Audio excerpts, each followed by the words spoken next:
내게 한 가지 부족한 것이 있으니 했습니다. 그래서 내가 어려서부터 이 모든 것을 지켰다고 할 때 모든 것에 한 가지는 빠졌다 이거죠. 한 가지는 빠졌어요. 한 가지가 부족하다. 예. 누가복음 18장 22절 같이 있습니다. 이제 예수님께서 이것들을 들으시고 그에게 이르시되 내게 아직도 한 가지 부족한 것이 있으니 비록 내가 가진 모든 것을 팔아 가난한 사람들에게 나누어 주라. 그리하면 하늘에서 내게 보화가 있으리라. 그리고 와서 나를 따르라 하시매.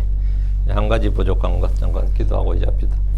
위대하시고 거룩하신 주 하나님 감사합니다. 하나님께서 은혜와 복을 주셔서 주의 영을 충만케 하시고 오늘도 주의 말씀이 선포될 때 모든 성도들이 기쁨으로 또 믿음으로 말씀을 잘 받아서 결합할 수 있도록 도와주시옵소서. 마음에 하나님의 말씀을 간직하길 원합니다. 전능자 주 하나님께서 은혜와 복을 넘치게 부어주십시오. 주의 첫날 주께 경배하게 모인 모든 혼들을 기억하시되 하나님께서 위로부터 각양 좋은 은혜의 선물들을 부어주시옵기를 간구합니다. 하나님 어제 또 우리가 이 시간 참 이 말씀을 통해서 우리 주 하나님을 더욱더 알아나게 도와주시고 저희가 이 땅에서 어떻게 살아야 되는지 또 무엇을 하면서 어떤 마음으로 그렇게 마음을 갖추어야 되는지 이런 것들을 주님께서 잘 알게 해주시길 간구합니다. 도와주십시오. 감사드리며 주의 성기도합니다. 아멘. 예, 오늘 공부할 본문은 한 가지 부족한 것이 있으니 내게 한 가지 부족한 것이 있으니입니다. 주께서 영원한 생명을 얻기 위해서 그가 무엇을 해야 하는지 주께 영원한 생명을 얻기 위해 무엇을 해야 하는지 그래서 물으러 온 한 사람이 있었습니다. 그런 주님에게 인해서 가장 중요한 질문을 했습니다. 그럼 구원을 얻기 위해서 주께 왔고 그가 해야 할 일, 내가 해야 할 일이 무엇이냐 이렇게 주님 물었는데 우리 주께서 그에 대한 질문을 듣고 대답을 해준 장면입니다. 우리는 내가 무엇을 해야 구원받는지 알고 있습니다. 뭐 크리스천이라면 내가 뭘 해야든지 뭘 해야 구원을 받는지 무엇을 해야 영원한 생명을 얻는지는 쉽게 알 수 있습니다. 사도행전 2장 21절에 누구든지 주의 이름을 부르는 자는 구원을 받으리라 했습니다. 누구든지 주의 이름을 부르는 자는 구원을 받으리라. 유대의 오순절에 모인 그 유대인들 치고 주의 이름을 부르지 않는 사람이 누가 있어요? 솔직히 그날 오순절에 성전에 모인 사람 그 치고 지금 솔직히 뭐 거기에서 하나님의 이름을 안 부르는 사람이 누가 있냐고. 주의 이름을 부르지 않는 사람이. 근데 지금 베드로가 누구든지 주의 이름을 부르는 자는 구원을 받으리라 했거든요. 그럼 듣는 사람들이 우린 다 구원 받았는데 그러지 않겠어요? 다 주의 이름을 부르지. 주의 이름을 부르니까 주의 성전에 온 건데. 오순절에 성령이 임했을 때 성전에 모인 이스라엘 사람들에게 베드로가 선포한 말씀이 이겁니다. 누구든지 주의 이름을 부르는 자는 구원을 받으리라. 이미 그들은 다 할례를 받았고 주의 율법을 지키는 이스라엘 회중들인데 주의 이름을 부르는 자가 구원을 받는다 합니다. 대체 이게 뭔 말입니까? 그가 선포하는 주가 누굽니까? 그들이 십자가에 못 박아 죽인 나사렛 예수님입니다. 구약의 율법 아래 있던 유대인들은 조상들로부터 지금까지 전혀 들어오지 못했던 구원의 방법을 처음 듣게 되었습니다. 누구든지 주의 이름을 부르는 자는 구원을 받으리라. 랍비들이나 지금까지 뭐 바리새인이나 사두개인들 누구한테도 제사장에 들을 때 율법 지켜야 된다는 말을 들었지 주의 이름 부르면 구원받는다는 말은 처음 듣는 것이었습니다. 그것은 뭐냐? 이게 뭐냐면 바로 주의 이름을 부르라. 주 예수 그리스도를 믿으라는 겁니다. 사도는 복음을 들은 뒤에 그들이 어떻게 해야 되는지 물었습니다. 사도행전 2장 37절 이제 그들이 이 말을 듣고 마음속으로 실려 베드로와 나머지 사도들에게 이르되 사람들아 형제들아 우리가 어찌할까? 우리가 어찌할까 되는데 유대인들에게 베드로가 선포한 복음을 유대인들은 이제 베드로가 선포한 복음을 들은 뒤에 우리가 어찌할까 했는데 이게 뭐냐? What shall we do? 우리가 무엇을 해야 할까 이 말입니다. 우리가 무엇을 해야 할까? 우리가 어떡하지? 우리가 무엇을 해야 할까? 베드로의 대답에서 너희 회개하고 너희 각 사람이 예수 그리스도 이름으로 침례를 받아 죄들의 사면을 받으라. 그리하면 너희가 성령님을 선물로 받으리라. 이것이 하나님을 믿고 율법을 지키던 유대인들이 구원받는 방법이었습니다. 주의 이름을 부르라. 다음 뭐라고요? 회개하고 각 사람이 예수 그리스도 이름으로 침례를 받으라. 이거였어요.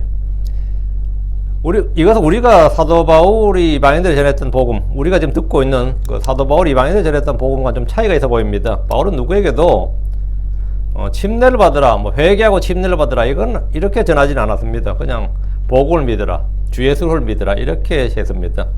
물론 어떤 이들은 이런 차이를 보면서도 이제 성경을 읽을 때 이런 차이가 보이죠. 이런 차이를 보면서도 이제 차이라고 생각을 하지 않고 또 그렇게 생각하고 싶어 하지 않고 다름이나 이 다름을 인정하려 하지 않습니다.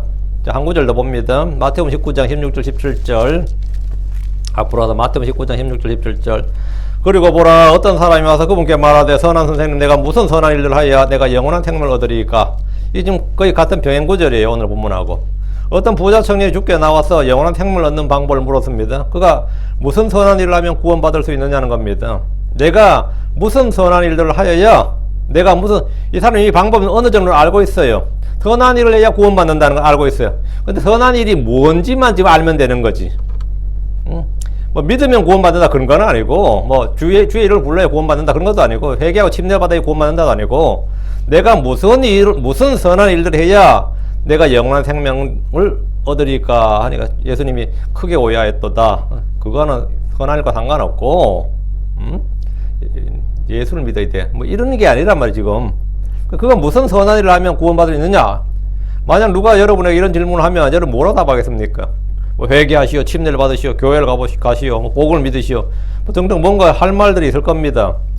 제가 선교단체에 있을 때 제 선배 중에 하나는 복음을 전하면서 제가 같이 이제 복음 전을 같이 2인 1조로 많이 가잖아요. 이제 그 사람 진짜 이 질문을 하더라고요. 그럼 내가 뭘 하면 되는데? 이래 물으니까 뭘 하면 되는데요? 하니까 그죠, 뭐 상계 바울처럼 주 예수를 믿어 이래 답을 해야 되는데 저와 같이 성경 공부합시다 이러더라고. 우리 선교단체 특징이 사람 데려와서 성경 공부하는 거예요. 같이 1대1로 원투원으로 저와 같이 성경 공부합시다 이래. 구원을 받으려면 성경 공부하고 이 자기를 부인하고 자기 십자가를 지고 주를 따라야 한다는 것이었습니다. 그 사람이 구원관이 그거예요. 어떤 목사님은 우리 교회 나오면 구원받는다는 거예요. 우리 교회 나오면 구원받는데 이 참으로 굉장히 황당한 말이죠. 근데 주님은 뭐라고 하셨느냐 하면 17절 예 그분께서 그에게 말씀하시기를 왜 너는 나를 선하다 하느냐 한 분 즉 하나님 외에 선한 이가 없느니라. 그러나 만약 내가 생명에 들어가려거든 명령들을 지키라. 주님께서 어떻게 이렇게 말씀하셨어요? 명령들을 지키라. 이게 구원 방법이라는 거예요. 우리 주님은 그러나 만약 내가 생명에 들어가려거든 구원 받으려거든 말이에요. 명령들을 지키라 하셨습니다. 이것은 소위 말하는 행위 구원이죠. 묻는 사람도 무슨 선한 행위를 해야 되냐 물었고 주님께서 선한 행위를 하려면 명령들을 지키라고. 선한 행위는 뭐라고? 명령들을 지키는 선한 행위다 이거예요. 은혜의 복음을 전해 이 시대에 율법의 행위를 가르치고 또 율법의 행위를 하라고 한다면 그건 이단 중에 이단이 됩니다. 우리는 대상과 세대에 따라 차이를 알고 인정해야 됩니다. 아 그때는 이게 아니다 말이죠. 우리는 진리의 말을 올바로 나누어 공부해야 됩니다. 분명히 달라요. 사도행전 11장 14절 그가 내게 말씀들을 전하리니 그 말씀들로 너와 내 온 집이 구원받으리라 하였음을 알리니라. 고넬료는 베드로가 전하는 말씀들 구원의 복음을 듣고 구원받았습니다. 누구나 구원의 말씀을 듣고 믿으면 그는 즉시 구원받습니다. 뭐 지금 고넬료가 할례를 받아야 되는 것도 하고 침례를 받아야 되는 것도 아니에요. 뭐라고요? 그 말씀들로 너와 내 온 집이 구원을 받으리라. 이것은 신약시대의 이방인들의 구원입니다. 사도행전 16장 30절 선생들이여 내가 무엇을 하여야 구원을 받으리까 하거늘 빌립보의 간수가 사도 바울에게 물었던 질문입니다. 바울은 우리 주님같이 명령들을 지키라 이렇게 하지 않으시고 아니면 또 회개하고 침례를 받으라 이것도 아니고 예. 주 예수 그리스도를 믿으라 그리하면 내가 구원을 받고 내 집이 받으라. 율법의 행위와 상관없이 주 예수를 믿기만 하면 구원을 받습니다. 자 본문 보겠습니다. 자 누가복음 18장 와서 15절 그리고 그들이 그분께서 만져주실 것을 바라며 어린 아기들도 그분께 데려왔더라.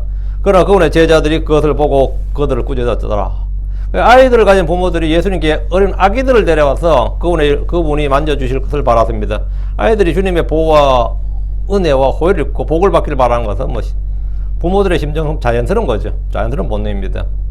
이 구절은 교회들에서 유아 안수, 영아 안수, 유아 세례 이런 걸 주는 근거 구절로 자주 오용되고 남용이 되었습니다. 태어나면 8일째 할례를 행하듯이 갓난 아이들을 교회에 데려와서 유아 세례를 행하고 안수하며 축복해 주는 것이 교회의 전통과 간섭처럼 되었는데 이 구절이 그런 교리를 만드는 배경이 되었습니다. 아이들 데려와서 주님께서 터치해 주시기를 안수해 주기를 바란 거죠. 부모들이 자기 아이들을 주께 데려와서 만져주시길 구한 것은 유아세례와는 아무런 관련이 없습니다. 우리는 얼마든지 아이들을 위해 기도하고 축복할 수 있습니다. 주께서도 이 일에 전혀 거리낌이 없으셨습니다. 다만 제자들은 이것을 보고 그들을 꾸짖었습니다. 귀찮게 한다고 본 거죠. 쓸데없이 한다고. 제자들은 아이들을 데려오는 그들의 행위들을 이제 꼴불견으로 여겼거나 주님을 귀찮게 만든 일이라고 생각을 했습니다. 제자들은 주님을 따르면서 곁에서 나름대로 울타리를 치고 아무나 접근하는 것을 막았습니다. 제자들이 이것이 그들이 해야 될 사역이라고 생각했던 겁니다. 16절 그러나 예수님께서 그들을 불러 말씀하시되 어린아이들이 내게 오는 걸 허락하고 그들을 막지 말라. 하나님의 왕국은 그런 자들의 것이니라. 주께서 제자들을 불러서 말씀하셔야 돼요. 어린아이들이 내게 오는 것을 허락하고 그들을 막지 말라. 주께서는 다 내게로 오라고 하셨는데 어린아이를 포함하는 것은 당연한 일입니다. 주께서 오라고 하신 자들은 세리, 죄인들은 물론이고 여자들, 병자들, 미친 정태를 가진 자들, 불구자들, 마귀 들린 자들까지 모두입니다. 우리는 어느 날 저 하늘로부터 주께서 이리로 올라오라는 주의 음성을 듣게 될 겁니다. 주님 어린아이들이 오는 것을 금하지 말라고 하셨는데 그들을 막지 말라. 하나님의 왕국은 그런 자들의 것이니라. 이게 뭔 말입니까? 이제 대부분 설교자들은 여러분이 지금까지 설교를 어디 들었는지 모르겠는데 대부분 설교자들이 이 설교를 많이 해요. 어린아이와 같이 순진무구한 사람들, 어린아이 같이 순진한 사람들, 죄 없는 사람들, 단순한 믿음을 가진 사람들이라는 식으로 해석합니다.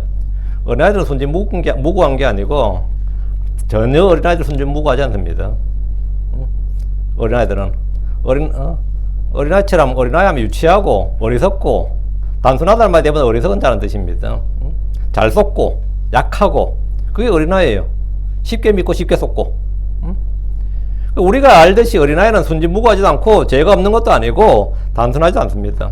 성경은 사람은 죄 가운데서 죄인으로 태어나며 어릴 때부터 마음의 생각과 상상이 악하다고 합니다. 아이들을 키워본 사람이라면 좀 관찰력이 좀 있으면 말이죠. 2~3살만 되어도 아이들의 죄성과 거짓과 불법을 지켜볼 수 있습니다. 2~3살만 돼도. 제가 애들 넷을 키워봤는데 진짜 다 보이더라고요.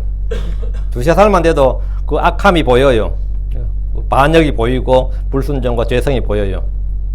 타고난 거다 이 말입니다. 그거는 교육이 아니라 타고난 환경이 아닙니다. 타고나는 거예요. 불순종과 반역은 젖먹이 때부터 발현되고 거짓말을 하고 변명하고 숨기는 이런 말을 할 때부터 어른들에게 보여줍니다. 유아원과 유치원 선생들에게 아이들이 어떠냐고 물어보십시오. 순진무구하고 천사 같아요. 그런 유치원 선생 아무도 없습니다. 그런 유아원 선생 아무도 없어요. 미치겠습니다. 애들이 사람 미치게 만들어요. 다 그러지. 아무리 나는 애들 좋아하고 사랑하고 며칠만 유아원 선생 해봐. 그런 말 나오는가. 며칠이 아니라 몇 시간만 해보라고. 애들은 순진무구예요. 그런 말 안 나옵니다. 어른들과 똑같은 죄인들이라는 사실을 증언할 겁니다. 어린아이에서 구원받기 더 쉬운 일이 아닙니다. 아이들은 쉽게 믿지만 또 쉽게 속고 위협에 약합니다. 그런데 주님께서 하나님의 왕국은 그런 자들의 것이니라 이렇게 하셨어요. 그 말은 본문에 뭔 말이에요? 지금 어린아이들이 주님께서 왔어요. 주님께서 막지 말라고 그랬어요. 하나님의 왕국은 그런 자들의 것이니라. 그 말은 어린아이들처럼 죽게 나오는 자들의 것이다 이 말입니다. 하나님의 왕국은 어린아이들처럼 죽게 나오는 자들의 것이다고. 하나님의 왕국은 누구 것이냐? 죽게 나오는 자들의 것입니다. 죽게 나오는 자가 구원받습니다. 쉐리들도 창녀들도 죄인들도 불구자들도 병자들도 마귀 들린 자들도 어쨌든 죽게 나왔어. 죽게 나온 사람은 뭔다? 죽게 나온 사람이 구원받는다고요. 하나님의 왕국은 바로 그런 자들의 것입니다. 17절입니다. 진실로 내가 너에게 말하노니 누구든지 어린아이와 같이 하나님의 왕국을 받아들이지 아니한 자는 결코 그 안에 들어가지 못하리라. 16절에 주님이 말씀하신 하나님의 왕국은 이런 자들의 것이다 했는데 정확한 의미와 해석이 바로 17절이죠. 하나님의 왕국은 어린아이와 같이 하나님의 왕국을 받아들이는 사람들의 것이다 이 말입니다. 받아들이는 사람들의 것. 어린아이와 같이 뭐라고? 나오는 자. 주님께 어린아이처럼 지금 나오는 사람들. 다음에 뭐라고? 주님께서 만져주시길 바라고 또 어린아이 같이 이렇게 받아들이는 자들. 이게 하나님의 왕국이에요. 어린아이와 같이 이 말씀은 어린아이와 같이 순진무구하고 천진난만하고 단순하고 무지하다 이게 아니고 주님을 받아들이는 일에서 어린아이와 같이 이 말입니다. 기준이 순진무구가 아니에요. 주님께 나오는 것, 주님을 받아들이는 것. 어린아이들은 들은 걸 쉽게 믿습니다. 비판적인 시각이나 복잡한 생각이나 반론이나 의심이나 불평 없이 믿습니다. 저는 이거 지금도 기억합니다. 제가 초등학교 때 1, 2, 3, 4, 5, 6학년 6년 다니는데 그 중에 한 명이 6년 중에서 단 한 명의 담임 선생님이 크리스천이었어요. 나머지 5년은 아니었고 한 명이. 그 한 명은 수업 시간에 가끔 가서 성경을 이야기했어요. 아담 이야기도 하고 뭐 선악과를 사가라 그러긴 했지만 그 사과나 따먹어서 인류가 이렇게 됐다는 식으로 이제 뭐 성경 이야기를 좀 수업 시간에 간간히 했는데 그 순진무구한 애들이 진짜 물론 순진무구하진 않아서 우리끼리 엄청 싸우고 욕하고 선생 없었고 막 했는데 그렇게 안타까워하고 그 사람이 왜 미쳤다고 왜 먹어가지고는 지금 우리가 이 고생하냐 그러고 뭐 이런 우리끼리 막 쟁론이 벌어지고 그랬던 기억이 나요. 응? 선생님이 한번 이야기하고 나면 막 애들이 어쨌든 선생님 말을 100% 믿는 거예요. 그 선생님이 조금만 잘했으면 60명 다 구원시킬 뻔했어요. 조금만 복음에 열정이 있었으면 진짜 그 선생 하면서 진짜 그 사람 수백 명 수천 명 구원시켰을 거예요. 왜 그때에도 선생 말은 거의 신의 음성이었습니다.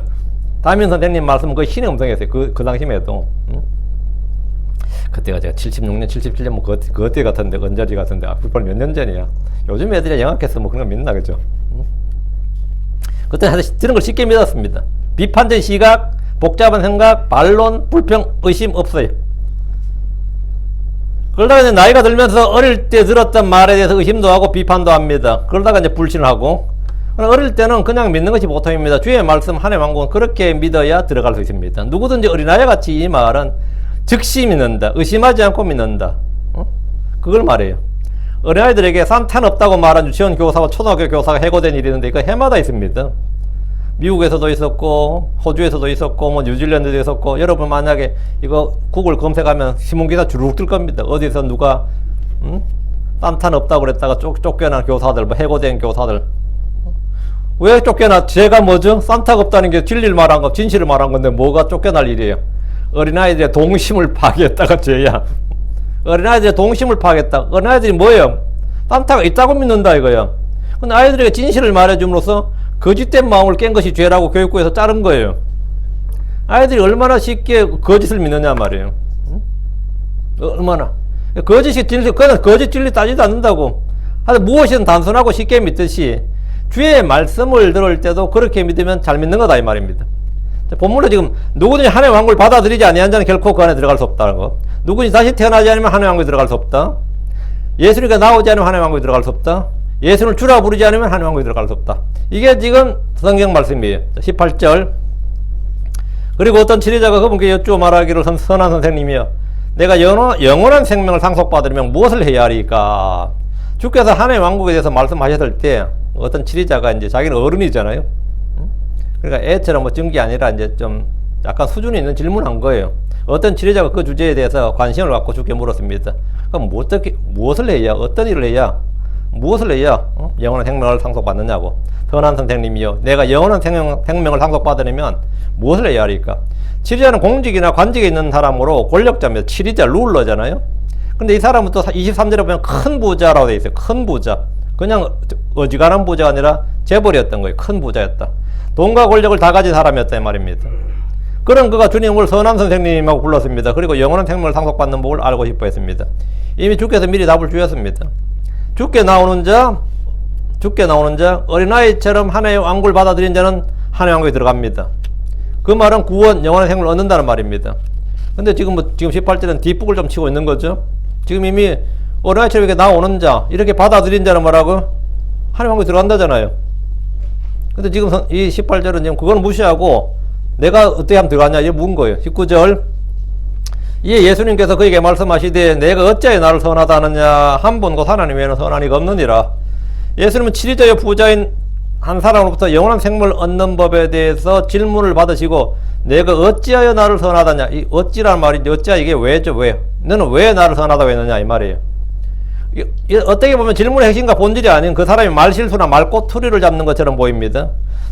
질문은 뭐죠? 영원한 생명을 얻는 방법을 묻고 있는데 그 뒤에 건 답을 안 해주고 너는 어찌해서 나를 선한 선생님을 하느냐 이렇게. 한국 사람들이 이 토론에 참 약하거든요. 보면 TV 나와서 패널들도 보면 말하는 거 보면 뭐 국회의원 선거, 대통령 선거, 뭐 다 시장 토론회 뭐 아니면 아나운서들이 뭐 누구 초청해서 뭐 할 때도 보면 뭐 상당히 그 뭐 박사 받았다는 사람 전문가들 불러놨는데 야 말을 저렇게 못할 수가 없어요 보면. 그래서 뭐 성질도 벅벅 내고. 근데 우리끼리 이제 학교 다닐 때부터 지금까지 보면 친구들 이야기할 때 보면 제일 황당한 게 이 본질을 자꾸 빗나가는 거예요. 뭐 물으면 거기에 대한 답을 하면 되는데 니 지금 나한테 반말했나 이런 식이야. 질문가는 완전 질문이 대체놓고 니 지금 태도가 나한테 이게 뭐냐 이런 식이에요. 어른들도 그렇고 선생님한테 질문을 해도 질문에 답을 해주면 될 건데 질문에 답을 안 해주고 그건 일단 대체놓고 니 지금 나한테 뭐 성질되냐? 완전 딴소리를 지금 해버리는 거예요. 딴소리를 해버리고 나서 그걸로 이제 아닌데요 그러면은 맞는데 임마 이런 식으로. 그리고 완전히 뭐 물었던 거도 질문과 답변을 완전히 제쳐두고 딴짓을 하고요. 부부싸움 할 때 보통 그래요. 묻고 답하는 건 묻고 답하는 데 집중하는 게 아니라 엉뚱한 걸로 뭐 싸움을 하고 있어요 보면. 참 어리석은 일인데. 주님께서 지금 이 치리자가 내가 영원한 생명을 상속받으면 뭘 하리까 하는데 주님께서 갑자기 앞에 있는 말, 내가 어째 나를 선하다 하느냐, 이거를 지금 물은 거예요. 되물은 거죠. 영원한 생명을 얻는 본질이 지금 사실 여기에 있어요. 이건 주님께서 말 실수나 말꼬투리를 잡은 거 아닙니다. 영원한 생명을 얻는 질문의 핵심 본질이 뭐냐면 나를 무엇으로 보느냐, 나를 누구로 보느냐에 달려있다 이거예요. 네가 지금 나를 누구라 보느냐에 내 영원한 생명 구원이 있다고요. 그러니까 예수님을 누구로 아는가, 무엇으로 아는가, 무엇으로 믿는가, 왜 그분을 선하다고 했는가, 이것이 질문의 핵심이고 본질이라는 겁니다. 뒤에가 아니고 앞이라는 거죠. 니고데모는 예수님을 하나님으로부터 온 선생이다 이랬어요. 요한복음 3장 2절에 랍비여 우리가 당신은 하나님으로부터 오신 선생인 줄 아나이다. 하나님께서 함께하지 않으시면 당신이 행하시는 이 기적들을 아무도 할 수 없나이다. 그러니까 예수를 하나님으로부터 온 선생이랬어요. 어떤 이는 예수님을 대언자들 중에 하나로 했습니다. 어떤 이는 그분을 미쳤다고 했고, 어떤 이는 그분을 바알세부비라 했고, 예수를 누구로 하느냐, 여기에 생명이 있습니다. 나다나엘은 예수님을 랍비여 선생님은 하나님의 아들이시오, 선생님은 이스라엘의 왕이로소이다 이랬습니다. 베드로는 당신은 그 그리스도시오 살아계신 하나님의 아들이시니다. 그분을 아는 지식, 그분을 바르게 믿는 믿음이 생명입니다. 사마리아 여인도 그분을 일컬어 와서 지금까지 내가 행한 모든 일을 내게 말한 사람을 보라. 이분은 그리스도가 아니냐. 예수님을 누구로 아는가, 누구로 믿는가가 뭐라고요? 영원 생명을 얻는 길이에요. 이들은 모두 구원받았습니다. 치리자였던 이 사람은 예수님을 선한 선생님이요 라고 했는데, 정말 네가 나를 선한 선생님으로 믿는다면 말이죠. 네가 정말 나를 선한 선생님으로 믿는다면, 이게 뭔 말인지 정확히 안다면 뭐라고요? 이 구원받는다고요. 그 되물은 거예요. 그가 예수님이 누구인지, 그 립서비스로 선한 선생님이 예수님은 아무것도 아닌데, 그가 정말 예수님 누구인지 제대로 알고, 이분은 사악함이었고, 거짓이었고, 어둠이었고, 이런, 진짜 말 그대로 선한 선생님, 선하다, 이분 정말 선하신 분이다, 죄가 없는 선하신 분이다, 이렇게 알면, 그럼 뭐, 구원받는 거지. 그가 예수님 누구인지 제대로 알고 하는 말인지 그냥 립서비스라는 말인지 확인을 하셨다는 겁니다. 내가 어째 나를 선하다 하느냐? 그냥 인사치레를 한 말인데 그것도 의미를 두시네 그러면 할 말 없는 거고, 그죠? 그래서 주님 뒤에 하나님과 한 분 외에는 선한 이가 없느니라. 네가 지금 선한 선생님, 나를 선하다 했는데, 나를 선하다 했다는 말은 하나님 한 분 외에는 하나님 외에는 선한 이가 없다고 하면 지금 너는 나를 하나님과 동급으로, 저도 하나님으로 말한 거다 이 말이에요. 우린 누구도 선하다 하지 않는다 이거죠. 내가 나를 지금 선한 선생님이라고 했는데 그 말은 나를 하나님이라고 하는 것이냐, 내가 죄 없는 무죄한 의인, 의로운 사람, 무죄한 사람, 의로운 사람, 죄가 없는 사람으로 그렇게 알고 말한 것이냐 이거죠. 하나님이라고 생각하고 그렇게 믿는 것이냐, 그래서 말한 거냐, 내가 하는 말이 무슨 뜻인지 알고 하는 말이냐, 뭐 그런 겁니다. 전도 7장 20절에 선을 행하고 죄를 짓지 않는 의인은 땅에 하나도 없느니라 합니다. 선을 행하고 죄를 짓지 않는 의인은 땅에 하나도 없어요. 선한, 누구에게 선하다 이 말은 뭐죠? 하나님이다 이 말이지. 이 말씀에 따르면 선한 사람이 없어요. 로마 3장 10절에 이것은 기록된 바 의로운 자는 없나니 단 한 사람도 없으며, 그런데 이 사람은 주 예수님에게 선한 선생님이요 이랬습니다. 그러니까 주님께서 내가 어째 나를 선하다 하느냐, 한 분 하나님 외에는 선한 이가 없느니라. 하나님 한 분 외에 선한 이가 없는데 주께 선한 선생님이라고 했다면 예수님이 하나님인 것을 알고 한 말이다. 그 알고 한 말이냐 이거예요. 20절. 내가 명령들을 하느니라. 간음하지 말라, 살인하지 말라, 도둑질하지 말라, 거짓 증언하지 말라, 내 아버지와 어머니를 공경하라. 그 19절과 20절 이 말씀 사이에 주께서 하신 말씀이 하나 있어요. 여기는 지금 누가 보면 안 나오는데 마태복음 19장 17절에 오면 다만 내가 생명에 들어가려거든 명령들을 지키라 하고 나서 이 뒤에 지금 20절을 말씀하신 겁니다. 내가 영원한 생명을 얻으려면 무엇을 해야 하리까 했을 때 주님께서 무슨 선한 일을 해야 하리까 할 때 주님께서 다만 내가 생명에 들어가려거든 명령들을 지키라. 그 명령들은 뭐냐? 바로 20절에 나온 이거단 말이죠. 주의 말씀이 있었어요. 주께서 하나님의 왕국에 들어가려면, 영원한 생명에 들어가려면 명령들을 지키라고 하셨습니다. 이것은 신약의 구원의 교리, 그 신약교의 구원의 교리와는 완전히 동떨어진 말씀입니다. 만약 우리가 이렇게 선포하면 뭐 이단되는 겁니다. 제가 만약 이렇게 설교하면 예수님 말씀 그대로 인용해서 설교했다가는 그 이단되는 거예요. 그 뭐 또라이 되고 미친놈 되는 겁니다. 복음도 모르는 사람 된다고. 예수님 말씀, 나는 예수님 말씀했을 뿐입니다 해도 그렇다고요. 우리는 믿음으로 은혜로 구원을 받았습니다. 근데 주님은 지금 명령들을 지키라고 합니다. 주께서 말씀하신 명령들은 10계명 중에서 5, 6, 7, 8, 9 5개였어요. 지금 본문에. 주님은 5개의 계명을 말씀하셨는데, 간음하지 말라 7번째 계명이고, 살인하지 말라 6번째 계명, 도둑질하지 말라 8번째 계명, 거짓 증언하지 말라 9번째 계명, 내 아버지 내 어머니를 공경하라 5번째 계명인데, 1, 2, 3, 4계명은 주 하나에 관한 것이죠. 그거는 이제 이미 지키고 있는 것이고, 이 넷에 대해서는 주님이 따로 말씀하지 않으셨고, 이것은 바벨론 포로 이후에 유대인들이 이미 잘 지키고 있는 것들이었습니다. 그리고 지금 한 가지가 빠졌죠. 10개 중에서. 10번째 계명은 너는 내 이웃을 탐내지 말라. 너는 내 이웃이 아내나 그의 남종이나 그의 여종이나 그의 소나 그의 낙이나 내 이웃의 소유 중 아무것도 탐내지 말라 했는데, 이 말씀, 요거에 대해서는 아무 말씀을 하지 않으셨습니다. 여기에는 이유가 있습니다. 또 하나 빠진 게 있는데, 이거는 앞에 4계명에 속한 겁니다. 안식일을 지키라. 이거는 뭐냐면 1, 2, 3, 4 네 번째 대장이죠. 이거는 이미 하나에 관한 거죠. 이건 유대인들이 뭐 안식일 준수는 잘 하고 있었고요. 지금 10번째 계명이 빠졌어요. 지금 이유가 있다 이거죠. 21절 나옵니다. 이에 그가 말하기를 이 모든 것은 내가 어려서부터 잘 지켰나이다. 여기 이 모든 것을 5, 6, 7, 8, 9예요. 이 사람은 지금 10계명 다 잘 지켰다고 말할 겁니다. 1, 2, 3, 4는 아니 잘 지켰고, 주님 말은 5, 6, 7, 8, 9도 잘 지켰다. 이 모든 것은 내가 어려서부터 지켜왔나이다. 주님의 말씀에 부자요 시리자였던 그는 이 모든 것은 내가 어려서부터 지켜왔나이다 했습니다. 이거는 우리 집의 전통이고 가풍이고, 그지? 우리 어릴 때도 난 할례를 받았고 지금까지 쭉 지켜온 거지. 이거는 뭐 새로운 것도 없는 거지. 어릴 때도 지켜왔다고. 독실한 유대인들이라면 10계명을 어려서부터 지킵니다. 그런데 이 부분에 대해서는 매우 자신있게 답변하고 있습니다. 율법은 행위를 규정하지 마음을 규정하지는 않습니다. 예를 들어 간음하지 말라고 하면 몸으로 행위로 간음하지 않으면 됩니다. 그러나 신약 성경에서 간음의 규정은 상당히 다릅니다. 우리 주께서 마태복음 5장 28절에 나는 너희에게 이르노니 누구든지 여자를 보고 그녀의 음욕을 품는 자는 이미 마음속으로 그녀와 간음하였느니라. 이건 모세 율법에서 전혀 가르치지 않는 내용입니다. 간음에 대한 또 한 가지는 이겁니다.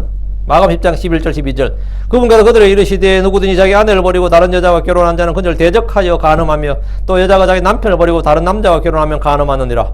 이것도 구약에서 안 가르친 내용이었습니다. 이 간음의 정의가 이렇게 되면 완전히 달라진 거죠. 이것이 간음이라면 이혼과 재혼에 관한 법은 완전히 새롭게 적용되어야 됩니다.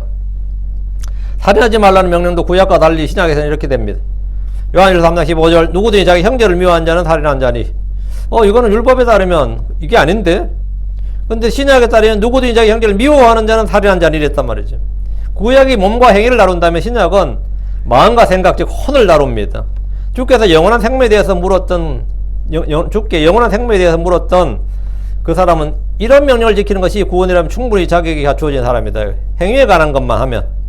그럼 어려서부터 이 모든 걸 지켰기 때문입니다. 바리새인들도 이 가르침에 따르면 영원한 생명으로 들어갑니다. 바리새인들도. 그렇죠? 5, 6, 7, 8, 9 이거 다 바리새인들 다 지키고 있는 것들입니다. 1, 2, 3, 4는 당연한 거고 5, 6, 7, 8, 9 다 지키고 있는 거예요. 사두개인들도 이건 지키고 있어요. 서기관들도 지키고 있고 그들 다 구원받아. 그래 되면 이 말씀에 따르면 율법의 의로는 흠이 없기 때문입니다. 그런데 이야기는 여기서 끝나지 않습니다. 22절 이제 예수님께서 이것들을 들으시고 그분께서 그에게 말씀하시되 내게 아직도 한 가지 부족한 것이 있으니 내가 가진 모든 것을 팔아 가난한 사람들에게 나누어 주라. 그리하면 내가 하늘에서 보물을 가질 것이니라. 그리고 와서 나를 따르라. 예수님은 그에게 남겨둔 한 가지 명령을 말씀하셨습니다. 주님께서 5, 6, 7, 8, 9하고 10번째 계명 말씀 안 하셨단 말이죠.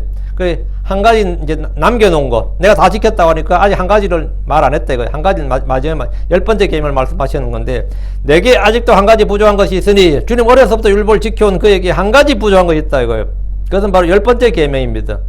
10계명 중에서 유일하게 행위가 아니라 마음을 다루는 명령이 10번째 계명입니다. 행위가 아니라 마음을 다루는 게 10번째 계명이에요. 내가 가진 모든 걸 팔아 가난한 사람들이 나누어 주라. 이것은 탐욕, 탐심, 즉 마음의 문제를 건드린 겁니다. 그리하면 내가 하늘에서 보물을 가질 것이니라. 그리고 와서 나를 따르라. 주님은 그가 그의 재물을 팔아 가난한 자에게 주면 하늘에서 보물을 가질 것이다. 알겠습니다. 그리고 주님은 그를 제자로 부르셨습니다. 그리고 와서 나를 따르라. 하나님 그가 땅에서 부자로 사는 것보다 하늘에서 부자로 살 수 있는 길을 말씀해 주셨습니다. 주님은 그를 사랑하셨습니다. 그를 사랑하셨어요. 23절 예, 그가 이것들을 들었을 때 그가 심히 슬퍼하였느니라. 이는 그가 큰 부자였기 때문이라. 그 부자는 어려서부터 율법을 잘 지켜왔지만 막상 10번째 계명은 잘 지키지 못했고 제대로 지킬 수가 없었습니다. 그의 마음에는 탐욕과 탐심이란 우상 숭배가 있었기 때문입니다. 이거는 해결이 안 된 거였습니다. 이에 그가 이것을 들었을 때, 그 주의 말씀을 들었을 때, 네게 한 가지 부족한 것이 있는데, 네가 10번째 계명도 지킬 수 있느냐 이거예요. 네가 지금 10번째 계명도 어려서부터 지키고 있느냐 이거예요. 응? 너에게 탐심은 없느냐? 그가 이것을 들었을 때, 그 부자가 주의 말씀을 들을 때 그의 반응은 깊은 슬픔이요. 큰 슬픔. 심히 슬퍼하였느니라 하잖아요. 그냥 슬픈 게 아니고 난리 났네 정도가 아니라 이거 심히 슬퍼했다는 거예요. 이유는 그가 큰 부자였기 때문입니다. 부자가 재물을 포기하는 일은 쉽지 않습니다. 부자가 재물 포기해. 권력자가 권력을 포기하고 뭐 탤런트나 뭐 아이돌 가수 이런 사람이 인기를 포기한다. 그건 다 죽음이에요 그게. 그렇죠. 부자에게 재물은 그의 자존심을 넘어 그의 가족의 생명, 그와 그 자신과 그의 가족의 생명이나 마찬가지입니다. 그럼 그걸로 사는 사람이에요. 주께서는 그가 재물을 신뢰하고 재물을 사랑하는 것을 보셨습니다. 그래서 그걸 지금 주님께서 살짝 터치하신 거지. 24절. 이에 예수님께서 그가 심히 슬퍼하는 걸 보시고 그분께서 말씀하실 때 많은 재물을 가진 자들이 하나님의 왕국에 들어가기가 얼마나 어려운가. 예수님은 그가 심히 슬퍼하는 걸 보시면서 말씀하셨습니다. 심히 슬퍼하는 걸 예수님이 딱 보고 지금 대화하시다가 보시고 있는 거예요. 뭘 보는 거죠? 심히 슬퍼하는 걸 봤다는 거죠. 많은 재물을 가진 자들이 하나님의 왕국에 들어가기가 얼마나 어려운가. 재물이 많고 적으면 사실 구원과 아무런 관련이 없는데 주님 왜 이렇게 말씀하신 겁니까? 부자라고 구원이 더 어렵고 가난한 자들이라서 구원이 더 쉬운 것이 아닙니다. 부자와 가난한 자, 남자, 여자, 노인, 어린아 구원받는 방법은 똑같아요. 누구엔 더 어렵고 누구는 쉬운 거 아니에요. 똑같습니다. 똑같아요. 구원의 요건이나 구원의 방법, 영원한 생명을 얻는 요건은 모두에게 완전히 이퀄이 평등 정도가 아니라 완전히 동등이라고요. 균일하다고, 똑같다고요. 그런데 부자가 더 어렵다고 한 것은 그가 재물을 신뢰하기 때문입니다. 마가복음 10장 24절에 이 구절에 대한 설명이 있으면 해석이 있어요. 제자들이 그의 말씀들에 깜짝 놀라더라. 그러나 예수님께서 다시 응답하여 그들에게 이르되, 여기 설명이 있다고. 다시 응답하여, 이 말은 뭐예요? 이 구절을 설명해 준다고요. 얘들아, 재물을 신뢰하는 자들이 하나님의 왕국에 들어가는 것은 심히 어렵도다. 부자가 하나님의 왕국에 들어가는 게 왜 이 말을 하셨냐면, 정확한 의미가 뭐라고요? 재물을 신뢰하는 자들이 하나님의 왕국에 들어가는 것은 심히 어렵도다. 이 말이에요. 재물을 신뢰하는 자들이. 주께서 말씀하신 재물을 많이 가진 자는 재물을 신뢰하는 자들입니다. 돈을 사랑하는 것은 모든 악의 뿌리입니다. 디모데전서 6장 10절에 돈을 사랑함이 모든 악의 뿌리이니 어떤 자들이 돈을 탐내다가 믿음이 어떠나 잘못하고 많은 고통으로 자기를 실로 꿰뚫었도다 했습니다. 주께서는 치리자여 부자였던 그 사람에게 한 가지 부자인 것을 말씀해 주시고 이 부분만 이 한 가지만 해결되면 너는 하늘에서 부자가 된다 이거예요. 하늘의 보물들을 가지게 되고 주를 따르는 제자가 된다 이거예요. 만약 그가 주의 말씀에 순종하고 주를 따랐다면 그의 이름이 본문에 기록되었을 겁니다. 여기 마태, 마가, 누가복음에 어떤 어떤으로 나오지 이름이 기록되지 않습니다. 하나님 지옥에 간 사람은 이름을 기록하지 않습니다. 주님은 파라오의 이름을 기록하지 않아요. 생명을 살리는 일을 하는 사람, 생명 세계에 있는 사람 이름을 기록해요. 삭개오는 이름이 기록되었죠. 이 사람 이름이 기록되지 않았다고요. 이 사람이 만약 주를 따랐으면 이름이 나왔을 겁니다. 주를 따랐다면 그 이름이 본문에 기록되었을 것입니다. 25절입니다. 실로 낙타가 바늘의 눈을 통과하는 것이 부자가 하나님의 왕국에 들어가는 것보다 쉬운 일이라 합니다. 바늘의 눈입니다. 여러분, the eye of needle이에요. ear가 아니고 eye입니다. 근데 킹제임스 성경을 번역한다는 한국 성경들, 킹제임스 성경, 개혁은 당연히 그걸 다 치고, 전부 다 바늘귀로 있는데, 바늘의 눈이죠. 한글 성경에 모두 바늘귀라고 되어 있는데 이것은 우리가 옷을 꿰맬 때 사용하는 바늘로 실을 통과하는 것, 그걸 바늘귀라 그러죠. 본문은 그 이야기가 아닙니다. 우리가 바늘구멍이라고 하죠. 바늘구멍의 실을, 바늘귀에 실을 깬다 할 때. 본문이 말하는 바늘의 눈은 성문 이름입니다. 이거는 실 꿰매는 바늘귀가 아니고 성문 이름이라고요. 어떤 주석에는 이 구절이 너무 이해가 안 되니까 이해를 돕기 위해서 낙타가 아니고 이거 성경 고쳐요. 밧줄이 바늘귀를 통과하는 것이 이렇게 발음이 비슷해요. 낙타하고 밧줄이 발음이 비슷합니다. 그래서 밧줄이라고 성경을 뜯어 고치는데 밧줄이 바늘길을 통과하는 것이 어렵다. 이렇게 하면 이해가 한결 쉽기 때문에 더 머리가 끄덕여지기 때문입니다. 여러분이 만약 느헤미야서를 읽어보면 느헤미야서에 12성문이 나오죠. 양문, 동문, 말문, 홀스게이트, 샘문, 꼴짝이문, 옛문, 물고기문, 똥문도 있어요. 덩게이트도 있어요. 물고기문, 뭐 간문, 다양한 이름들이 쫙 나오는데 그 문들의 이름이 쫙 나오고 그 문들의 작은 옆에 쪽문, 그게 바로 뭐냐면 바늘의 눈문입니다. 이런 문들의 이름 가운데 하나가 바늘의 눈문이에요. 바늘의 눈문. 성벽에 성이 딱 있는데 바늘구멍처럼 작은 문이 있다 이 말이죠. 다 작은 문이 있는데 낙타가 이 문을 통과하려면 짐을 다 내려놔야 됩니다. 짐을 싣는 낙타가 그 문을 통과할 수는 없어요. 짐을 다 내려놔야 돼요. 그리고 낙타는 주인의 명에 따라서 몸을 바닥에 대고 머리를 밀어넣고 앞발을 조금씩 넣으면서 겨우겨우 조심스럽게 통과를 해야 됩니다. 겨우겨우. 그래서 막 등이 긁히기도 하고 막 그래요. 막 긁히기도 하고 막 그래. 그래서 겨우겨우 통과해서 그걸 조심스럽게 해서 낙타가 이제 통과를 하고 그 다음에 이제 짐들 다시 또 갖고 와서 들어가는 겁니다. 이는 평소에는 이 큰 문을 닫아두고 밤에 이제 긴급한 일이 있을 때 사람들이 오고 나가고 통과할 수 있는 문이 쪽문이 우리말로 하면 지금 우리는 그걸 쪽문이라고 그러죠. 요즘 집들에도 큰 문이 있고 쪽문이 있죠. 옆에 게이트가 있고 보통 요즘 집들 보통 게이트가 있고 게이트 옆에 쪽문이 있다고. 거기 뭐 사람만 들락날락 하는 거죠. 평소에는 닫아놓고 뭐 차량이 들어오려면 문을 다 열어야죠. 게이트를 다 열어야 되고. 이 성문에도 맞아 그런 겁니다. 도시의 성문은 밤에는 닫혀 있지만 사람의 출입을 위해 작은 문들을 만들어 둡니다. 이 문으로 낙타가 통과하는 일은 심히 어렵습니다. 그래서 낙타가 왔으니까 이 성문을 다 열라 이건 말이 안 되고, 그럼 여기 들어올 수 있으면 들어와라 그러면 장사꾼들은 완전 미치는 거예요. 쪽문으로 들어가야 되는데 그게 그 쪽문을 이름이 바늘의 눈문이에요. 바늘의 눈.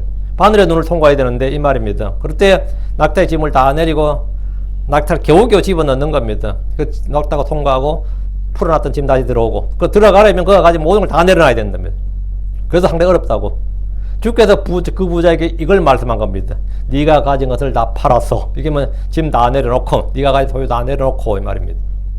26절. 근데 많이 큰 부자는 어려워요, 쉬워요. 이게 어렵지. 내려놓을 짐이 너무 많단 말이지.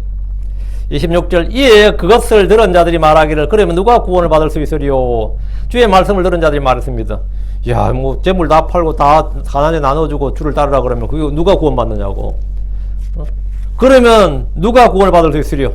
주님 이 앞에서 어린아이처럼 주께 나오는 자, 하나님의 왕국을 받아들인 자들 이렇게 말씀해 주셨습니다. 그러나 제자들을 비롯해서 유대인들은 부자는 복을 받은 자들로 생각하기 때문에 그런 자들이 하나님의 왕국에 들어가지 못하면 누가 들어갈 수 있겠느냐는 겁니다.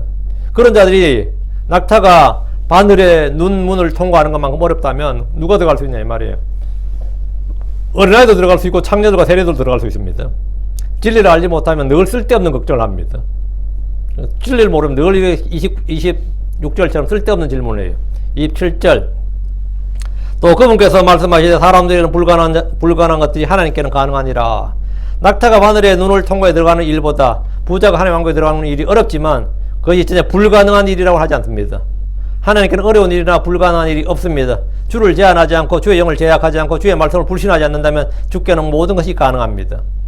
하나님께는 불가능이 없습니다. 사람에게는 불가능한 일들이 하나님께는 가능합니다. 하나님 어떤 죄인, 어떤 노인, 어떤 부자, 어떤 가난한 자도 구원하실 수 있습니다. 28절. 그때 베드로가 말하기를 보소서 우리는 모든 걸 버리고 당신을 따랐나이다. 그때 베드로가 주께 말했습니다. 보소서 우리는 모든 걸 버리고 당신을 따랐나이다. 우리는 뭐라고요? 낙타가 바늘문 앞에서 짐 다 내려오듯이 우리는 다 내려놓고 주를 따랐다 이거예요. 우리는 그랬다고. 근데 베드로는 큰 부자는 아니었어, 그죠?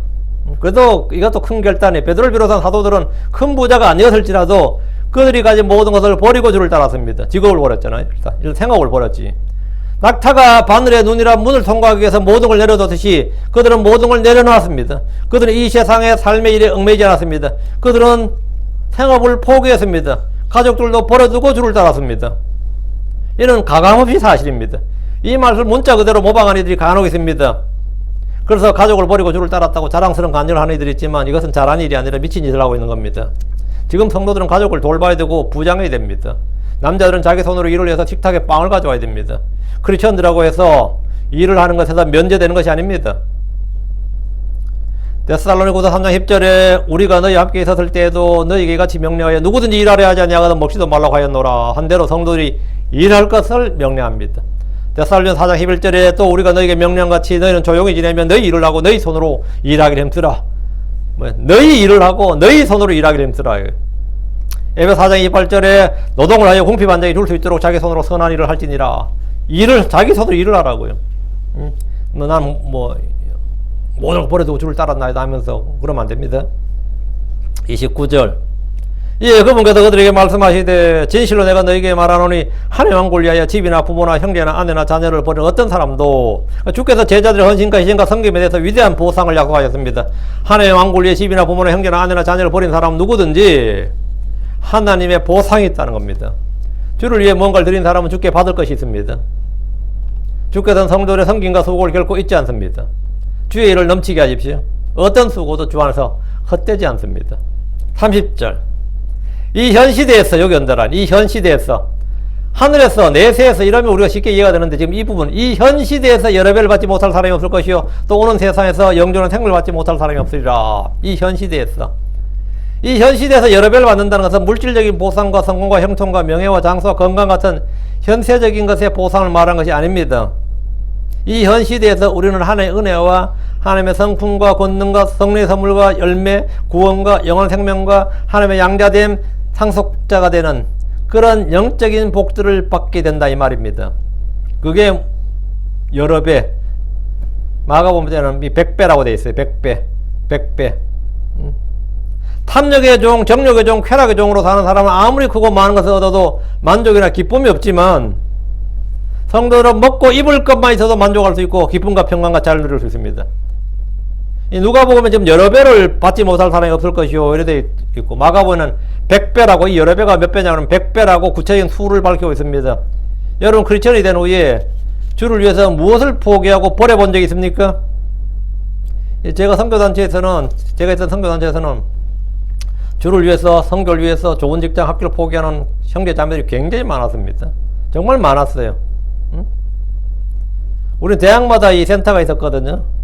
제가 제일 놀랐던 게 모스크바 러시아가 이제 좀 개방됐을 때 저희 선교단체에서 모스크바 국립대학으로 250명 선교사 갔습니다.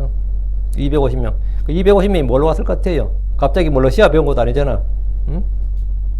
거의 막노동권 수준으로 갔어요. 막노동권 수준으로. 걔들 학벌료, 한국서 전부 다 세 손가락 안에 드는 대학 나온 사람들이었습니다. 그리고 중국 선교사로 간 자매들 미싱 배워서 갔어요. 제 엄마들 진짜 뒤집어져 찍었대. 미싱 배워서 베트남도 가고 중국도 가고 그랬어요. 제가 아는 형제 하나는 나미비아라 갔는데, 난 그때 그 친구 때문에 나미비아라는 나라를 처음 알았습니다. 지도 찾아봐서. 나미비아로 갔는데, 대사관 전기 수리공으로. 근데 문제는 전기를 고칠 줄 모르네. 어떻게 지원해서 갔는데, 근데 하필은 대사관에서 사고 난 거예요. 전기가. 고치라니까 못 고쳐서 그 사람 간첩으로 오해받아가지고 국정원 조사받고 고생 엄청 했습니다. 나 선교하러 왔는데요. 그랬다가. 네가 대사관에 왜 지원해가지고 무슨 목적으로 대사관에 침투했느냐 이래가지고 걔 고생만 했지. 그래서 그 사람들 전부 다 진짜 하늘의 왕국에서 주를 위해서 진짜 소위 말해 인생 포기한 사람들이지. 인생 포기한 게 아니라 학교, 직장 이런 거 포기한 사람 굉장히 많습니다. 모든 삶이 복음전도와 제자장류에 집중하고 집이나 직장도 거기에 맞춰서 결정을 했기 때문에 포기하는 것들이 꽤 많았지만 아무도 그것을 아까워하거나 아쉬워하거나 미련을 두지 않았습니다. 제가 승진을 포기한 사람도 꽤 많이 봤습니다. 승진하면 다른 데로 가야 되는데 난 승진 포기하고 그냥 그 자리에 있는 거예요. 여기서 지금 해야 될 일, 캠퍼스 선교 사역이 있었기 때문에 승진 포기한 사람 여러 봤습니다. 그런 분들 중에서 이 현 시대에 영적인 복, 하늘로부터는 좋은 선물들을 여러 배로 받지 못한 사람들이 없었습니다. 여러 배로 받지 못한 사람이 없었어요. 그것이 전부가 아닙니다. 또 오는 세상에서 영준한 생명을 받지 못할 사람이 없으리라 했습니다. 다 포기하고 한 거지. 여러 배를 받지 못할 사람이 없을 것이요 했는데 저한테 가장 강력하게 기억에 남은 사람이 그 사람이야. 가장 강력하게. 그래서 저한테 영어 배웠던 성문 뭐 영어 그런 거 배웠던 사람이 있어요. 요즘 하도 궁금해서 요즘 어때지 내가 인터넷 찾아보니까 에딘버러라고 들어보셨어요? 스코틀랜드의 수도예요. 거기서 선교사하고 있더라고. 그러니까 야, 얘 영어 진짜 하나도 못했는데 스코틀랜드 에딘버러 가서 지금 선교사하고 있다고. 인생 아무도 몰라요. 인생 아무도 몰라요. 특히 하나님이 일어나는 사람들은 아무도 모릅니다. 진짜. 근데 그게 전부가 아닙니다. 이 현 시대에 받는 그게 전부가 아니라고. 30절. 또 오는 세상에서 영존한 생명을 받지 못할 사람이 없으리라 했습니다. 현 세상의 전부가 아니다 이 말입니다.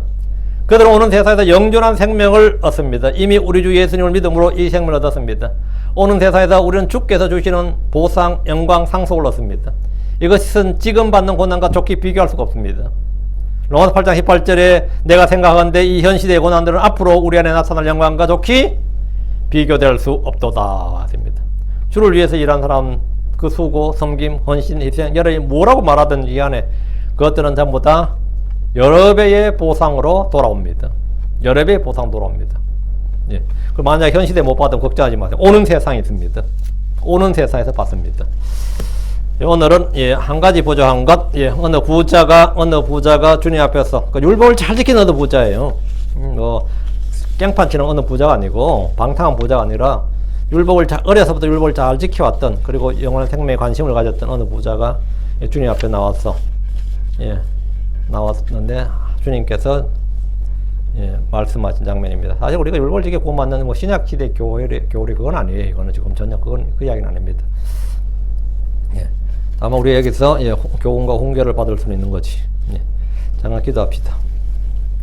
위대하시고 주 하나님 감사합니다. 하나님께서 은혜 주셔서 오늘 주의 말씀을 선포했습니다. 선포한 모든 말씀들 성도들이 잘 듣고 잘 믿게 하여 주시옵소서. 전능자 주 하나님 저희가 이 세상에서 참으로 먹고 입을 것이 족족한 줄로 알라고 하셨습니다.